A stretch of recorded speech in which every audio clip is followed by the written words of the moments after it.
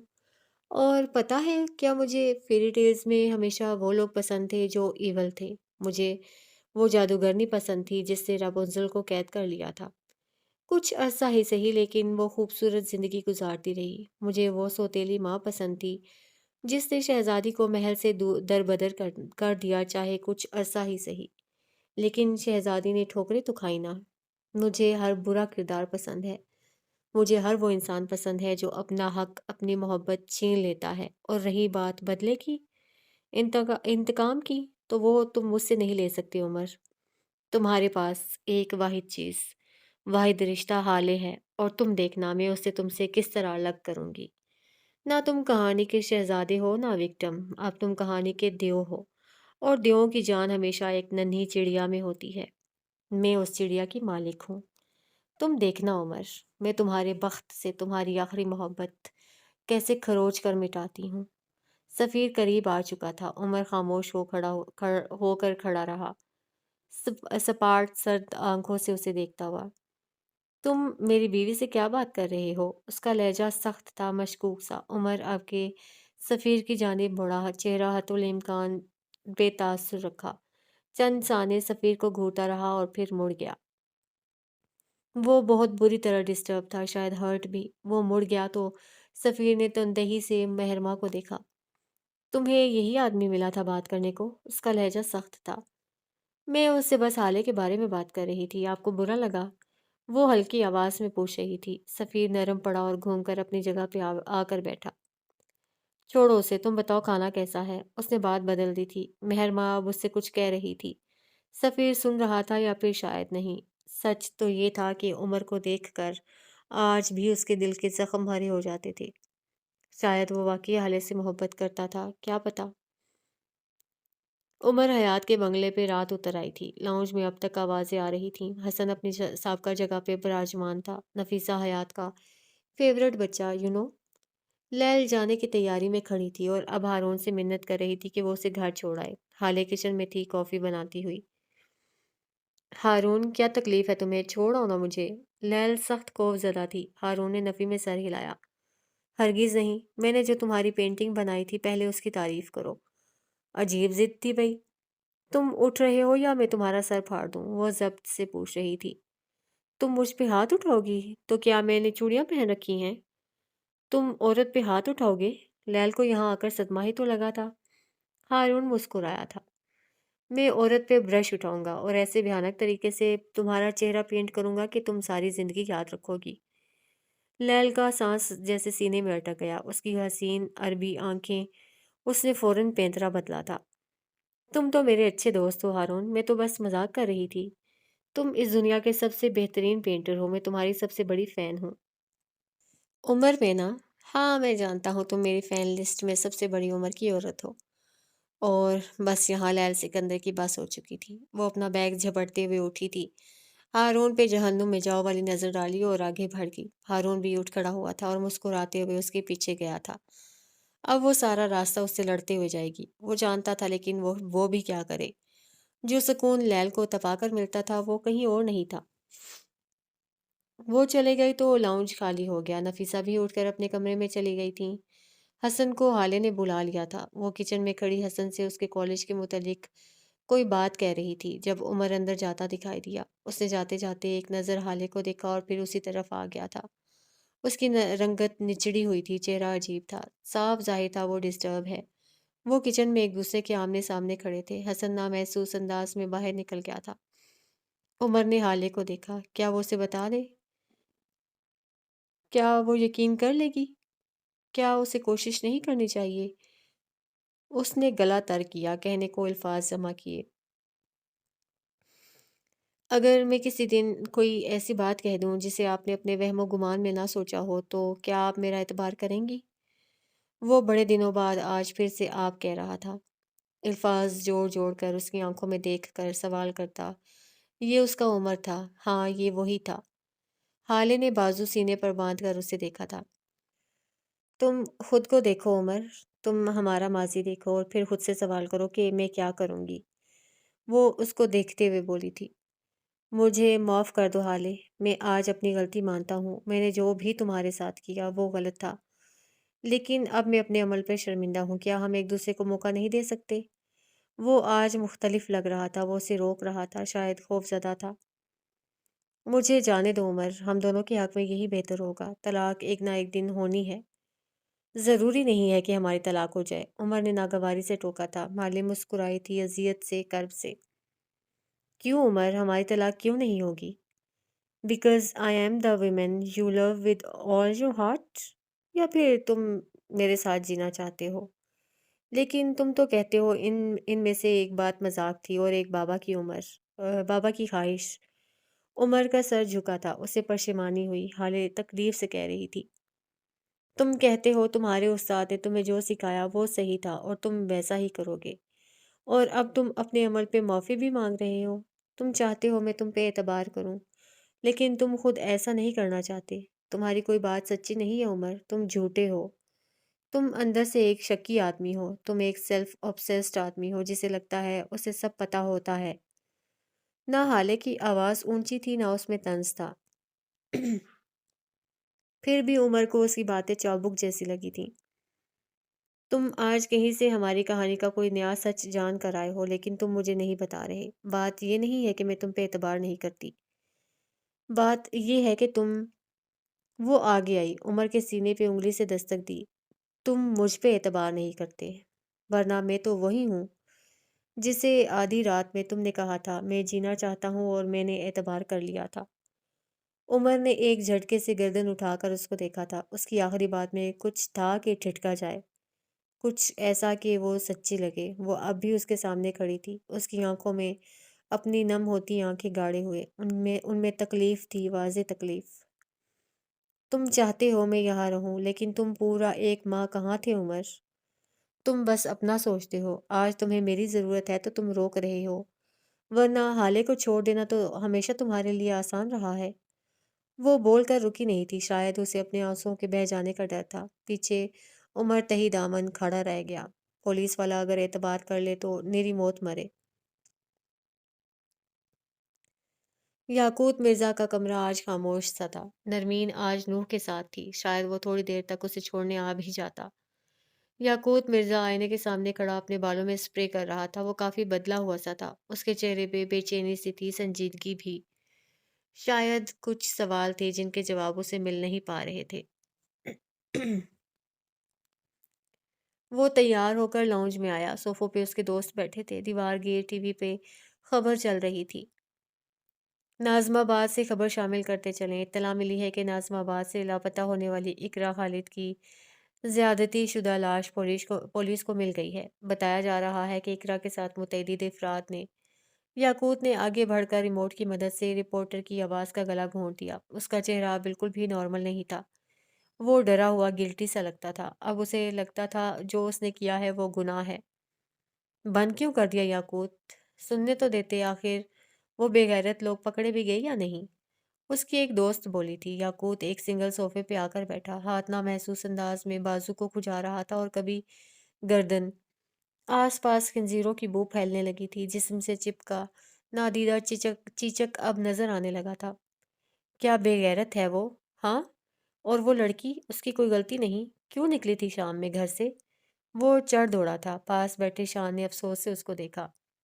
یاقوت، تم victim blaming کر رہے ہو، اور وہ لڑکی اپنے باپ کی دوائی لینے نکلی تھی۔ اس کا باپ ایک بیٹا نہیں پیدا کر سکا تھا جو آدھی رات کے وقت اس کی دوا لے کر آتا اور ریپ نہ ہوتا۔ وہ تلخی سے بولا۔ یاقوت کو بے اختیار اپنے آس پاس آکسیجن کی کمی محسوس ہوئی تھی۔ بیٹا ہوتا بھی تو کیا ہو جاتا؟ اب کے نوید بولا تھا۔ کیا لڑکے ریپ نہیں ہو رہے؟ حمزہ متین کا کیس بھول رہے ہو تم؟ ایک ہفتہ پہلے اس کو اجتماعی زیادتی کے بعد قتل کر دیا گیا۔ ریپسٹ جینڈر نہیں دیکھتے۔ یاقوت نے مردہ آنکھوں سے ان کو دیکھا۔ اس کے پاس کہنے کو کچھ نہیں تھا۔ وہ جسے گناہ مان ہی نہیں رہا تھا، آج وہی عمل گلے کا پھندا بننے لگا تھا۔ ایسا بھی تو ہو سکتا ہے اس نے یہ سب کسی مجبوری میں کیا ہو۔ یاقوت کے حلق سے پھنسی پھنسی آواز نکلی تھی، اسے لگ رہا تھا وہاں بیٹھے تمام لوگ اس پہ ہنس رہے ہوں جیسے۔ ریپ کبھی بھی مجبوری نہیں ہوتا یاقوت، ریپ ایک بیمار دماغ کرتا ہے۔ ایک ایسا دماغ جسے مرد عورت انسان جانور سے فرق نہیں پڑتا، نوین کہہ رہی تھی، اور یاقوت دم سادے اس کو سنے گیا۔ جو لوگ کہتے ہیں ریپ مرد نے کیا، غلط کہتے ہیں۔ کوئی بھی مرد یا عورت ریپ نہیں کرتی، کوئی ہوس ریپ نہیں کرتی۔ ریپ ایک بیمار دماغ کرتا ہے، جسے قبر میں لیٹی عورت سے بھی فرق نہیں پڑتا، جس سے نوزائیدہ بچی سے بھی فرق نہیں پڑتا، جسے اپنے جیسے جسمانی خط و حال رکھنے والے انسان سے بھی فرق نہیں پڑتا۔ ریپسٹ ایک خنزیر جیسا ہوتا ہے، جس طرح خنزیر اپنا فضلہ خود کھا جاتا ہے نا، بالکل اسی طرح ریپسٹ مرد کو بھی ریپ کرتا ہے۔ وہ بول کر خاموش ہوئی تو شان نے بولنا شروع کیا۔ کوئی یاقوت کو نہیں دیکھ رہا تھا، کوئی یہ نہیں دیکھ رہا تھا کہ وہ لفظوں کے زہر سے سبز پڑ رہا ہے۔ شان کہہ رہا تھا، تم جانتے ہو یاقوت، ریپ کس طرح پورا خاندان توڑ دیتا ہے؟ ریپ قتل سے بھی بڑا جرم ہے۔ اس جرم میں ایک وکٹم نہیں ہوتا، بلکہ سارا خاندان، سارا سرکل وکٹم بن جاتا ہے۔ لڑکی کا گھر، خاندان، دوست سب افیکٹ ہوتے ہیں۔ اس لڑکی کا بھائی گلی میں گزرتے ہوئے گردن جھکا دیتا ہے، کیونکہ اس گلی میں کئی تم جیسے وکٹم بلیمرز ہوتے ہیں۔ لڑکی کی بہنوں کے رشتے نہیں آتے، کیونکہ خاندان میں تم جیسے لوگ ہوتے ہیں جن کو لگتا ہے کہ شاید ریپسٹ اتنا برا نہیں تھا، کچھ قصور لڑکی کا بھی ہوگا۔ یاقوت کو جیسے وقفے وقفے سے چابک لگ رہے تھے، چیچک زدہ جسم سے خون رس رہا تھا۔ یاقوت مرزا نے گردن اٹھا کر ان کو دیکھا، اسے سب کی نظروں میں اپنے لیے حقارت محسوس ہوئی تھی۔ اگر یہ لوگ جان لیں کہ، اور بس، اس سے آگے وہ سوچنا بھی نہیں چاہتا تھا۔ اصل میں یہ ریپسٹ انسان نہیں ہوتے، شیطان ہوتے ہیں۔ کسی ایک دوست نے لقمہ دیا تھا اور یہاں آ کر ساری باتیں بے معنی ہو گئی تھیں۔ یاقوت مرزا سن ہو گیا تھا، اس کا دماغ شل تھا، اس کے جسم سے روح کھینچ لی گئی تھی۔ اس کے دوست اب کوئی اور بات کر رہے تھے، شاید سسٹم کی کمزوری، شاید مجرم کا پکڑا جانا۔ یاقوت بس غائب دماغی سے اسے سن رہا تھا۔ اس کے دماغ میں جو چل رہا تھا وہ کئی برس پرانے منظر تھے، کئی برس پہلے۔ یہ ان دنوں کی بات ہے جب فہیم مرزا نے اپنا کاروبار برطانیہ میں پھیلا لیا تھا، انہیں وہاں رہنا پڑتا تھا، اور یاقوت اپنی ماں کے ساتھ پاکستان میں، کیونکہ مسکان فہیم مرزا کی بیوی کو پاکستان پسند تھا۔ 2 ماہ قبل جب ان کی وفات ہوئی تب یاقوت یہاں سے نہ جانے پہ بضد تھا۔ بالآخر مجبور ہو کر فہیم مرزا کو اسے نوح کی ماں کے پاس چھوڑا۔ وہ مخلص اور اچھی عورت تھی۔ اپنے ساتھ ہونے والے مظالم کا بدلہ اس بچے سے نہیں لیا۔ وہ پچھلے 3 ماہ سے ان کے گھر رہ رہا تھا۔ صبح میں نوح اور نرمین کے ساتھ اسکول جاتا تھا اور شام میں قاری صاحب کے گھر۔ ہماری کہانی اور یاقوت کا اصل قاری صاحب کے گھر سے جڑا ہے۔ پکی اینٹوں والی بیٹھک میں اس وقت کئی بچے سر ہلا ہلا کر قرآن پڑھ رہے تھے۔ ان کے سروں پہ جالی دار ٹوپیاں تھیں۔ قاری صاحب کے دائیں طرف ایک بچہ بیٹھا تھا، سیاہ آنکھیں، صاف ستھرا لباس اور امیروں والے ٹھاٹھ۔ وہ بچہ بہت خوبصورت تھا اور اس وقت بیٹھک میں بیٹھے تمام بچوں سے اچھا پڑھنے والا۔ اسے قرآن پڑھنے کا بہت شوق تھا۔ اسے صرف ایک ہفتے میں ہی 6 چھوٹی چھوٹی صورتیں حفظ کر لی تھیں۔ وہ جب پڑھتا تھا تو ساری دنیا سے بے خبر ہوتا تھا۔ ایک وہ اور ایک اس کا قرآن۔ تمام بچوں کا دھیان سپارے کی طرف تھا جب یاقوت کو اپنی پشت پہ کچھ سرکتا ہوا محسوس ہوا۔ وہ بدک کر دور ہٹا تھا۔ اس کی آنکھوں میں خوف اور ناپسندیدگی تھی۔ یہ لمس اسے پسند نہیں تھا، جانے کیوں یہ بے چین کر دیتا تھا۔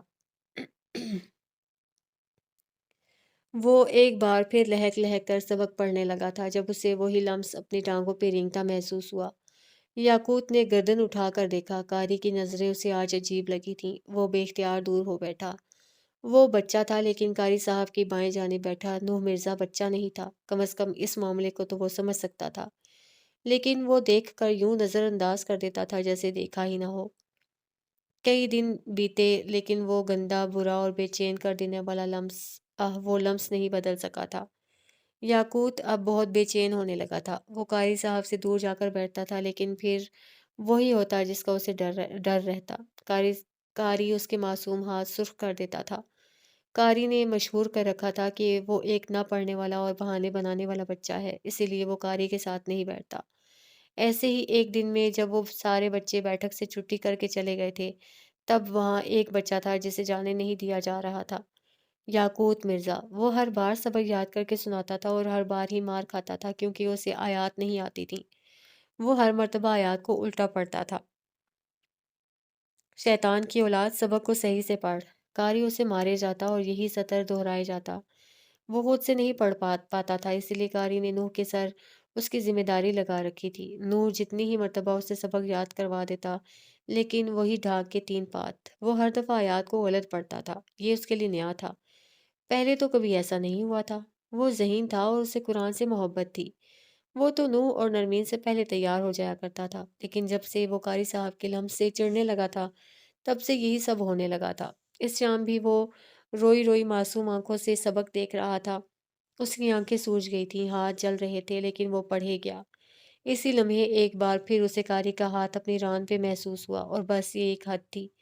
وہ غصے سے اس کا ہاتھ جھٹکتے ہوئے اٹھا تھا اور قاری کے منہ پہ تھوک دیا۔ اس کے بعد ایک قہر تھا جو اس پہ ٹوٹ پڑا تھا۔ قاری نے کسی جانور کی طرح اس کی رانوں پہ ڈنڈے برسائے تھے۔ وہ چیخ رہا تھا، کسی کو مدد کے لیے پکار رہا تھا، لیکن کوئی اس کی مدد کے لیے نہیں آیا۔ باہر بیٹھا سنہری آنکھوں والا لڑکا بھی نہیں۔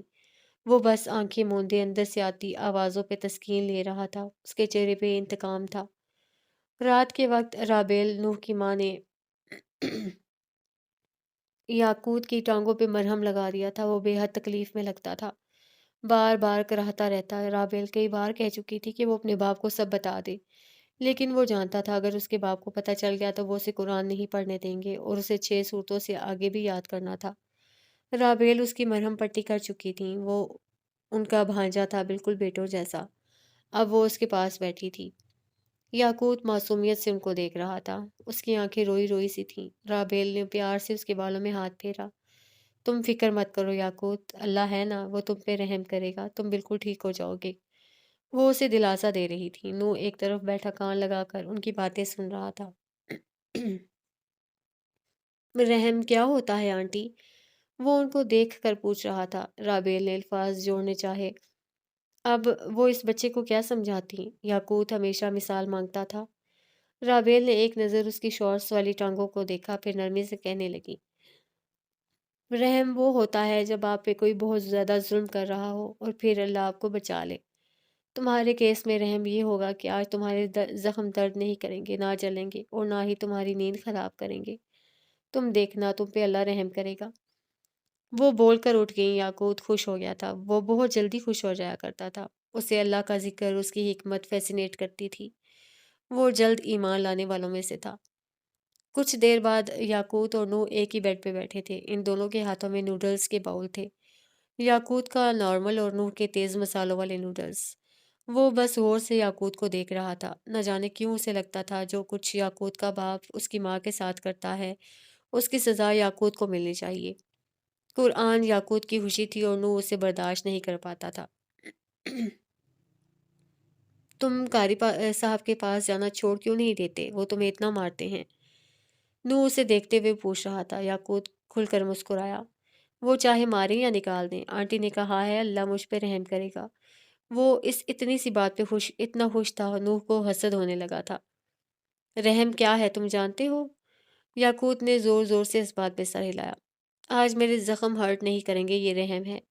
اور پھر نہ جانے کیوں، کس خیال کے تحت، نوح مرزا نے اپنے مرچوں والے نوڈلز کا پیالہ یاقوت کی ٹانگوں کے قریب کیا اور پھر جان بوجھ کر گرا دیا۔ مرچوں والا پتلا پانی تازہ زخموں پہ لگا تو یاقوت کی روح تک کام گئی۔ وہ درد سے چیخ رہا تھا۔ اس کے زخم ابھی کچے تھے اور ان پہ یہ نوڈلز کا سوپ نما پانی، آہ یہ موت تھا۔ وہ بیڈ پہ کھڑے ہو کر چیخ رہا تھا، رو رہا تھا۔ تکلیف حد سے سوا ہونے لگی تھی۔ نوح کو اندر ہی اندر تسکین ملنے لگی تھی۔ وہ اسے خوش نہیں دیکھنا چاہتا تھا۔ اللہ پلیز رحم کر دو، پلیز اللہ، یاقوت روتے ہوئے فریاد کر رہا تھا۔ اس کی آنکھوں سے آنسو بہہ رہے تھے۔ ٹانگیں شدید جلن کا شکار تھیں، لیکن وہ بس ایک ہی سطر پکار رہا تھا، اللہ پلیز رحم کر دیں، پلیز۔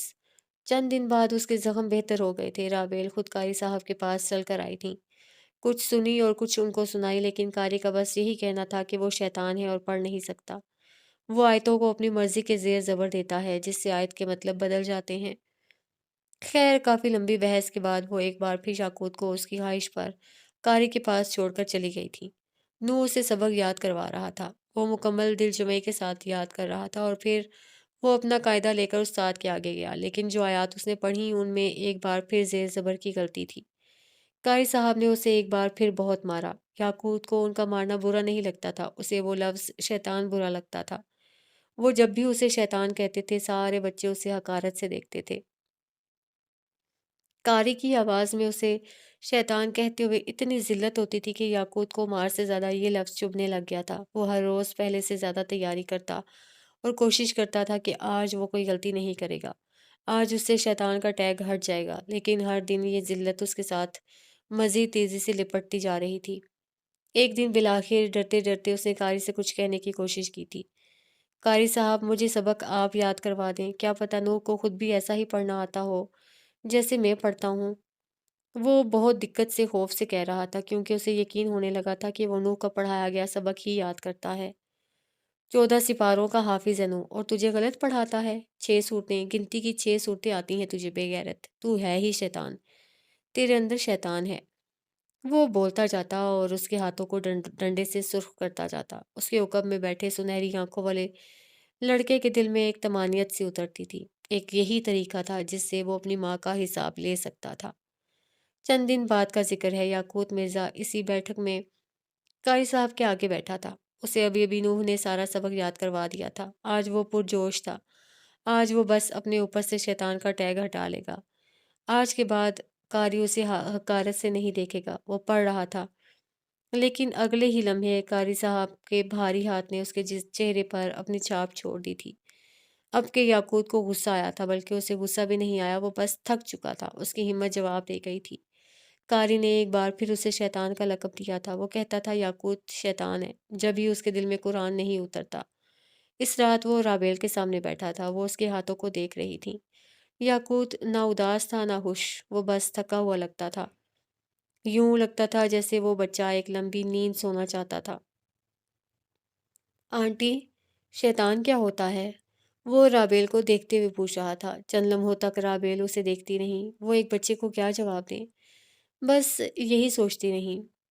پھر نرمی سے اس کے بالوں میں ہاتھ پھیرتے ہوئے کہنے لگی، بچے، شیطان وہ ہوتا ہے جسے اللہ نے ناپسند کر دیا ہو، جسے اللہ نے خود سے دور کر دیا ہو، اور وہ جس پر اللہ رحم نہ کرتا ہو، جسے مطلب وہ شیطان ہے جس پہ اللہ رحم نہ کرتا ہو۔ یاقوت نے ان کی بات کاٹی تھی۔ اس کی تھکی تھکی آنکھوں میں اب بس کا اشارہ تھا۔ وہ تھک گیا تھا اور اب مزید نہیں جھیل سکتا تھا۔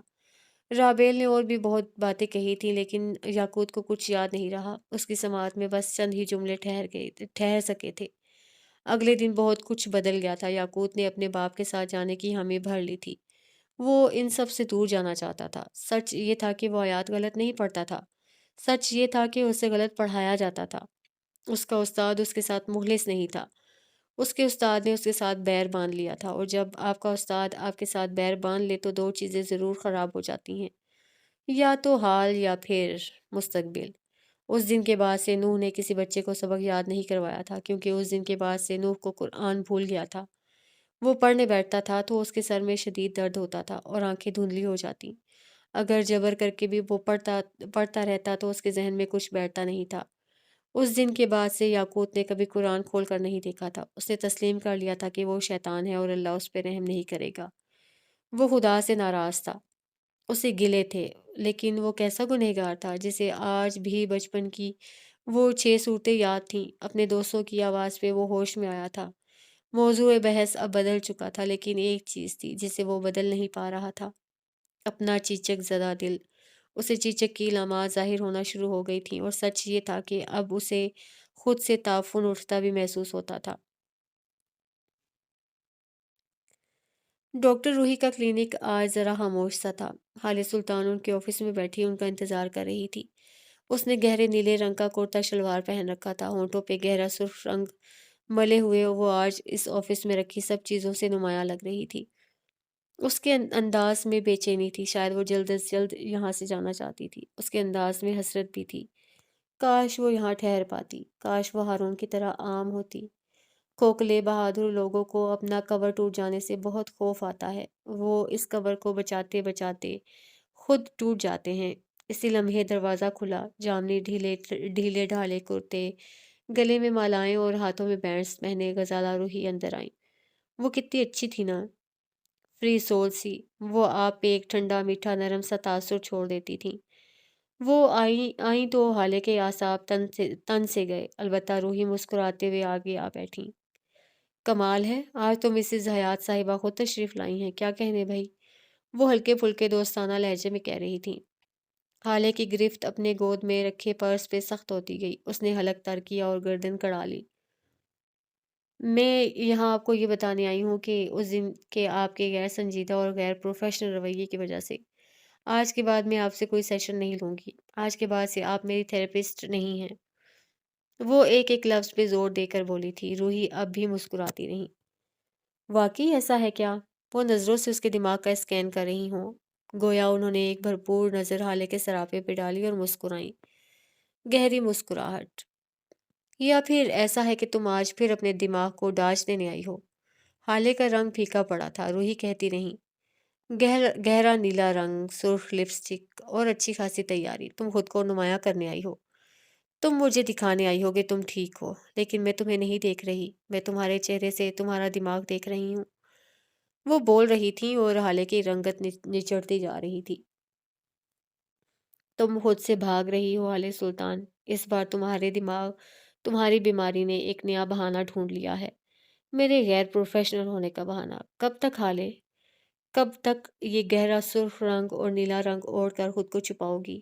یاد رکھنا، یہ تمہاری خام خیالی ہے۔ دماغ ان رنگوں میں نہیں چھپتا۔ تم اس کے ساتھ غلط کر رہی ہو۔ وہ فکر مندی سے کہتی آگے کو ہوئی۔ حالے کا ٹھنڈا ہاتھ اپنے ہاتھ میں لیا۔ دیکھو حالے، میں نے جو کچھ بھی اس دن کیا وہ تمہارے لیے تھا، تمہارے دماغ کے لیے تھا۔ تم مسلسل مجھ سے جھوٹ بول رہی تھی اور تمہارا دماغ ٹریگر ہو رہا تھا۔ میں نے تمہیں ٹروتھ سیرم دیا تھا کہ تم سچ بولو اور تمہارا دماغ آزاد محسوس کرے۔ وہ بول رہی تھیں اور حالے ٹکر ٹکر ان کا چہرہ دیکھتی رہی۔ لیکن تم نے کیا کیا حالے؟ تم دماغ کو ڈبل کراس کرنے لگی۔ تم نے خود کو اس سے زیادہ عقل مند سمجھ لیا۔ کیا تم نہیں جانتی دماغ کتنا بڑا ایگوئسٹک ہے؟ جب تم اسے دھوکہ دینے لگی تب اس نے تمہیں نقصان پہنچانا چاہا۔ وہ ہمیشہ تمہارا بھلا چاہتا ہے۔ تم اسے ڈانچ مت دو۔ تمہارا دماغ چاہتا تھا اصل ویلن کا نام ظاہر ہو سکے تاکہ وہ آزاد ہو سکے۔ وہ بلیم گیم کھیلے اور صحت مند رہے۔ تم سمجھ رہی ہو نا؟ اس نے دہرایا تو حالے نے مکان کے انداز میں سر اس بات میں ہلا دیا۔ جب تم دماغ پہ زور دینے لگی تو وہ بوکھلا آ گیا۔ اسے نہیں پتا تھا کہ ٹروتھ سیرم کی وجہ سے سچ کہنا ہے یا پھر تمہارے والا کور جاری رکھنا ہے۔ ایسے میں جب میں نے دماغ پہ پریشر ڈالا تو اس نے نام اگل دیا، کیونکہ دماغ ایک پرسکون پرزا ہے۔ اگر اس کے مزاج کے خلاف کچھ بھی ہونے لگے تو اسے اچھا نہیں لگتا۔ حالے کو نہیں پتا تھا وہ اسے کیوں سن رہی تھی، لیکن وہ جانتی تھی اگر وہ اسے نہیں سنے گی تو شاید مر ہی جائے گی۔ غزالہ روحی نرمی سے کہہ رہی تھی، حالے، دماغ بہت بڑا ایگوئسٹ ہوتا ہے، بہت ضدی اور اپنی غلطی نہ ماننے والا۔ تمہارے کیس میں سب سے اچھی بات یہ ہے کہ وہ تم سے علاج مانگ رہا ہے اور تم اسے ڈانچ دے رہی ہو۔ تم اسے دھوکہ نہیں دے سکتی حالے۔ تمہارے اعصاب مضبوط ہیں، لیکن تمہارے جسم کو چلانے کا اختیار اللہ نے اسے دے رکھا ہے۔ تم یہ اختیار اپنے ہاتھ میں لوگی تو سارا سسٹم خراب ہو جائے گا۔ حالے نے اپنے ہاتھ چھڑوا لیے۔ وہ سحر کر رہی تھی۔ وہ تو پہلے ہی سحر زدہ تھی، ایک اور بار ہونا نہیں چاہتی تھی۔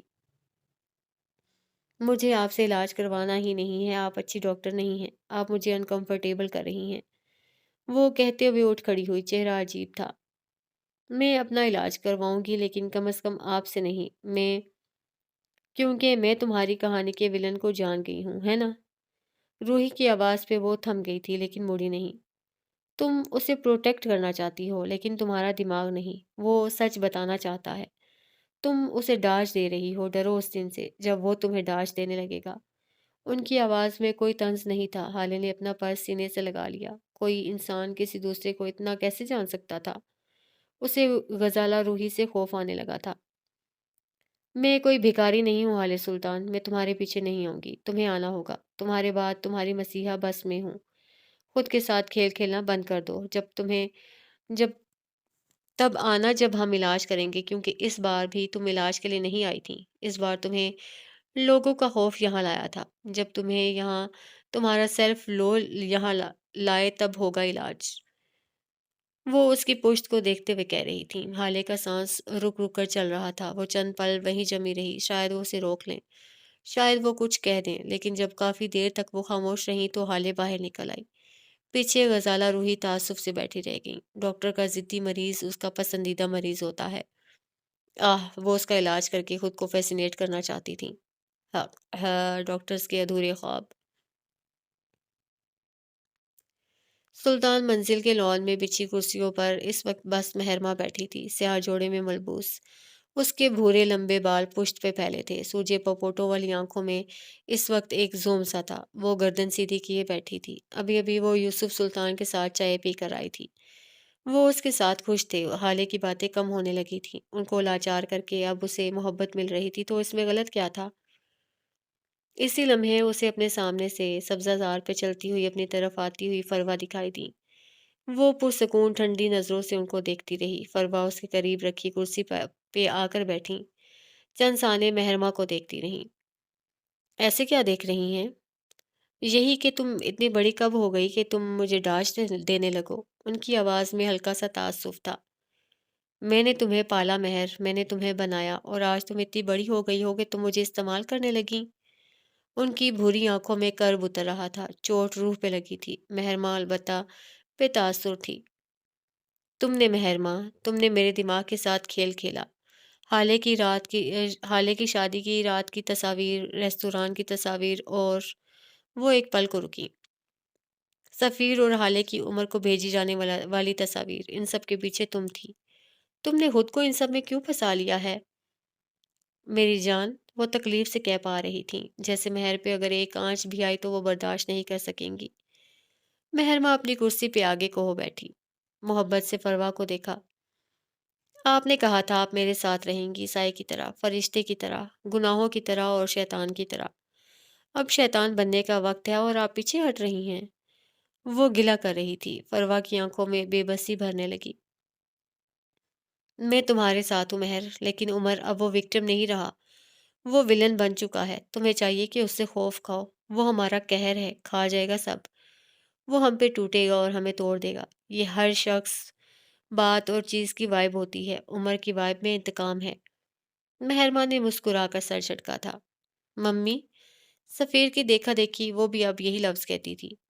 آپ نے وہ دیو دیکھا ہے نا جس کی جان ننھی چڑیا میں ہوتی ہے؟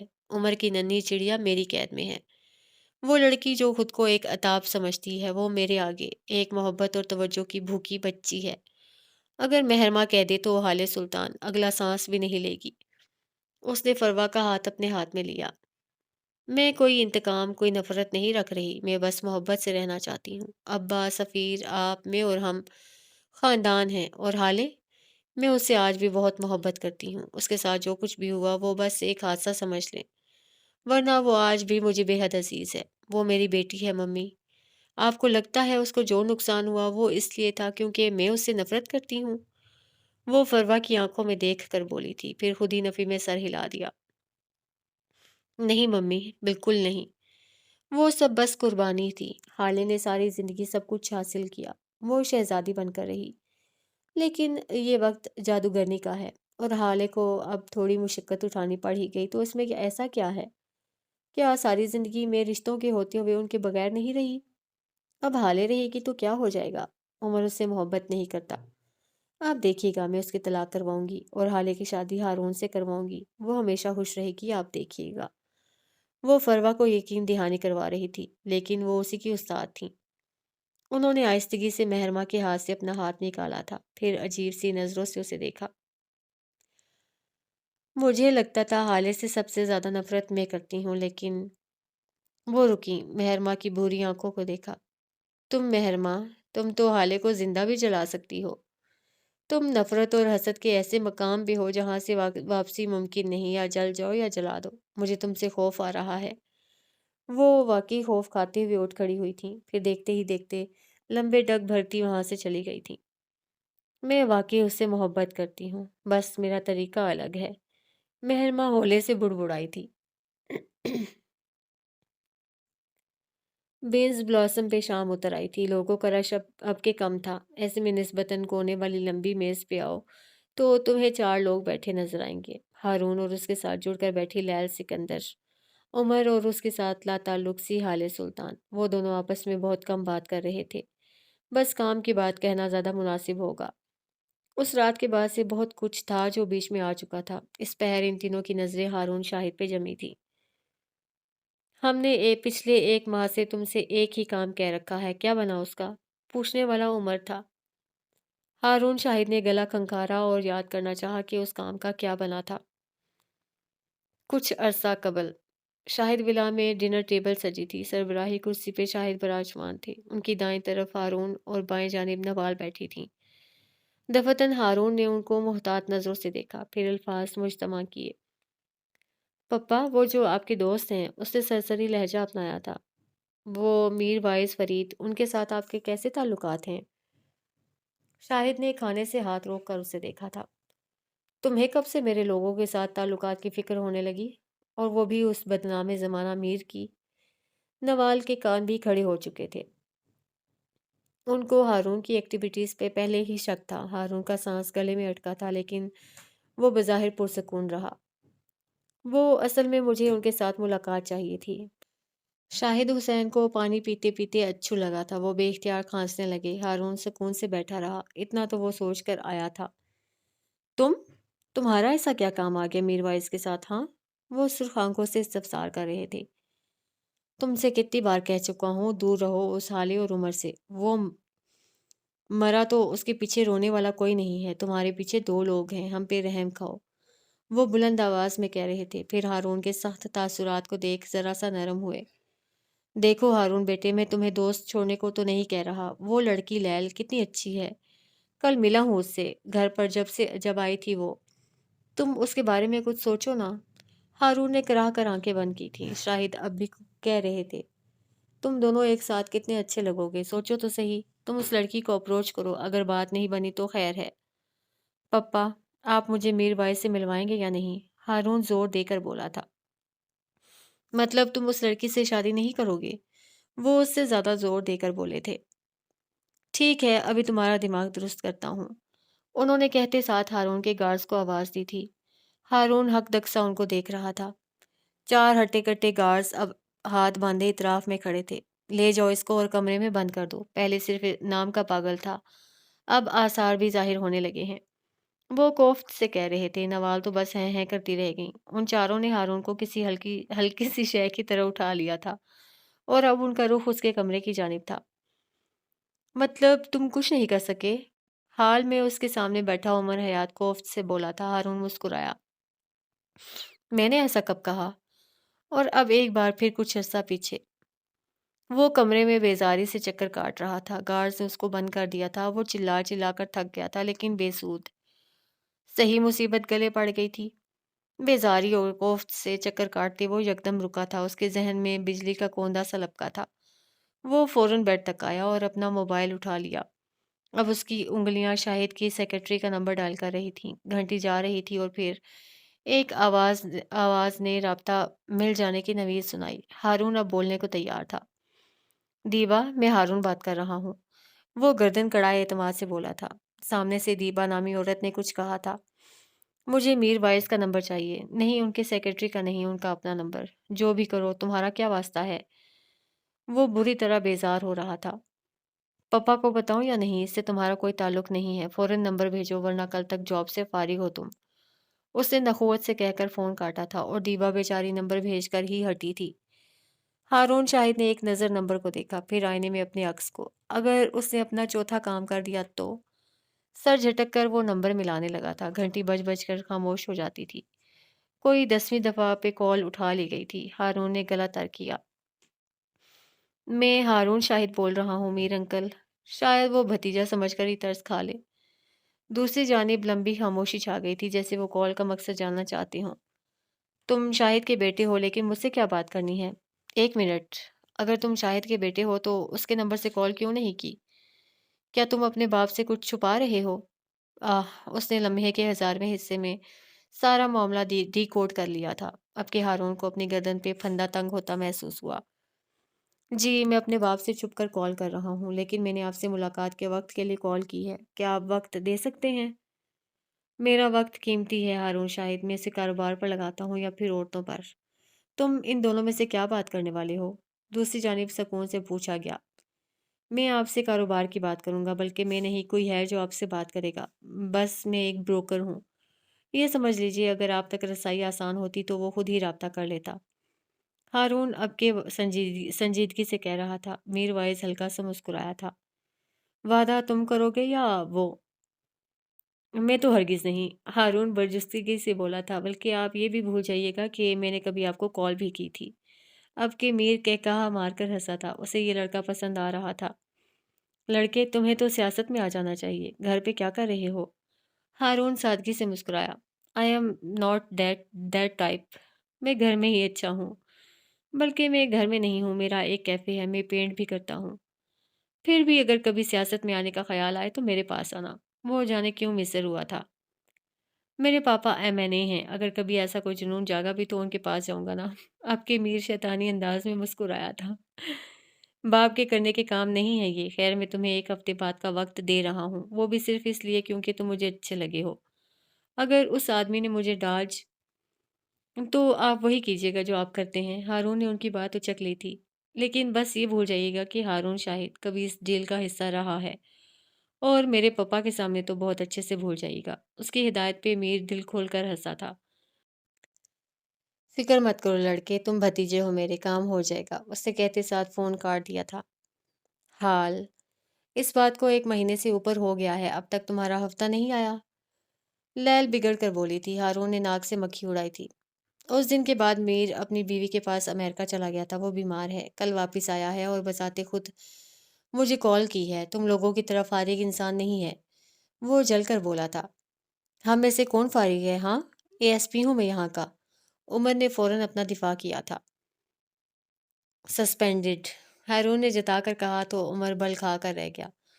پھر کوئی بات بنتے نہ دیکھ کر اس نے ویٹر کو آواز لگائی۔ میری کافی کیا ہمالیہ سے لینے گئے ہو؟ آ بھی چکو۔ وہ سخت بیزار تھا، اسی لمحے لیل نے اپنے آگے رکھی کافی اس کی طرف بڑھائی۔ حالے نے ایک نظر اس کے مگ کو دیکھا، پھر عمر کے بڑھتے ہاتھ کو، اور پھر اگلے ہی لمحے اس نے وہ مگ اٹھا لیا اور آہستگی سے اپنا آدھ خالی مگ اس کے آگے رکھ دیا۔ جانے کیوں دل چاہتا تھا وہ حالے کے علاوہ کسی اور کی بچی ہوئی چائے کافی نہ پیے۔ لیل اور ہارون تو بس دیکھ کر ہی رہ گئے۔ عمر نے البتہ کچھ ظاہر نہیں کیا، وہ اس کی بچی ہوئی کافی حلق میں انڈیلنے لگا تھا۔ سچ تھا، جو ذائقہ اس کی بچی ہوئی کافی کا تھا وہ اور کہیں نہیں تھا۔ بینز بلاسم کی اخباروں والی دیواریں ان چاروں کو خاموشی سے دیکھتی رہیں۔ حالے سلطان اپنے آفس میں بیٹھی تھی جب کوئی دروازہ کھول کر اندر آیا تھا۔ حالے کے آگے لیپ ٹاپ رکھا، اس نے سر نہیں اٹھایا۔ وہ جانتی تھی کون ہوگا۔ وہ آیا اور اس کے سامنے رکھی کرسی کھینچ کر بیٹھ گیا، گلا کھنکھارا اور بغیر تمہید کے بات کا آغاز کیا۔ تم اس دن ہسپتال میں یاقوت سے کیا بات کر رہی تھی، کیا میں پوچھ سکتا ہوں؟ حالے نے سر نہیں اٹھایا، وہ اب بھی کھٹاکھٹ ٹائپ کر رہی تھی۔ اس کے آگے چائے کا مگ رکھا تھا، عمر کا ہاتھ میز پہ دھرا تھا۔ وہ بس اس مگ تک دسترس چاہتا تھا۔ وہ خود کو گنہگار نہیں مانتا تھا، میں نے بس اسے بتایا ہے کہ اس نے کیا کیا ہے۔ وہ سنجیدگی سے بولی تھی۔ عمر جل کر رہ گیا۔ ماشاء اللہ، ویسے بہت اچھا موقع ملا تھا تمہیں، کچھ تو خیال کر لیتی۔ میں تمہارا شوہر تھا، اندر بیمار پڑا تھا، اور تمہیں یہی وقت ملا تھا تبلیغ کرنے کو۔ وہ چاہ کر بھی خود کو طنز کرنے سے روک نہیں سکا تھا، ساتھ ہی ہاتھ آگے بڑھایا تھا۔ بس ایک بار یہ مگ ہاتھ میں آ جائے۔ حالے نے اب کے سر اٹھایا تھا۔ تمہیں لگتا ہے میں اتنی نیک ہوں کہ وہاں بیٹھ کر تبلیغ کر رہی تھی؟ عمر حیات، میں حسن سلطان نہیں ہوں، نہ ہی میں معراج سلطان ہوں، لیکن اگر وہ دونوں یہ کام کرتے تو نیکی کی خاطر کرتے، کسی کی اصلاح کی خاطر کرتے، لیکن میں وہ دونوں ہاتھوں کو باہم پھنسا کر آگے کو ہی، میں نے یہ سب انتقام کے لیے کیا تھا۔ میں نے آج تک اس سے کوئی انتقام نہیں لیا کیونکہ وہ ابھی اپنے گناہ کو گناہ اور غلطی کو غلطی سمجھتا ہی نہیں تھا۔ اب اسے پتہ چل گیا ہے اس نے کیا کیا ہے، اور آگے ہی عذاب ہوتی ہے۔ میں نے بس اپنا انتقام لیا ہے۔ عمر نے سمجھنے والے انداز میں سر ہلایا تھا، ہاتھ 1 انچ اور آگے کر لیا تھا۔ اب اس کا مگ سے فاصلہ بس تھوڑا سا تھا۔ ویسے تمہیں کس سے بتایا کہ میری یاقوت سے کوئی بات ہوئی ہے؟ حالے ایک بار پھر لیپ ٹاپ پہ جھک گئی تھی اور عمر کے بدن میں گویا اس بات پہ شرارے دوڑ گئے تھے۔ کسی نے نہیں بتایا تھا، مجھے ہی خوش فہمی ہوئی تھی۔ میں دیکھنا چاہتا تھا کہ میری بیماری پہ میری بیوی کتنا روئی ہے، لیکن گیس واٹ، وہ ڈرامائی انداز میں چل کر کہہ رہا تھا۔ میری بیوی تو یعقوب صاحب کو درس دے رہی تھی، خدا کی قسم ایسا منظر دیکھ کر آیا ہوں، اب تک آنکھوں سے خون رس رہا ہے، پیسے الگ برباد ہوئے۔ حالے نے مسکراہٹ دباتے ہوئے مگ اٹھا لیا تھا۔ عمر کو ایک اور صدمہ لگا تھا۔ لو جی، چائے بھی نہیں ملی، آج کا دن ہی خراب تھا۔ اگلے دن حالے سلطان صبح ہی صبح کیفے آ گئی تھی۔ کیفے میں اچھا خاصا رش تھا۔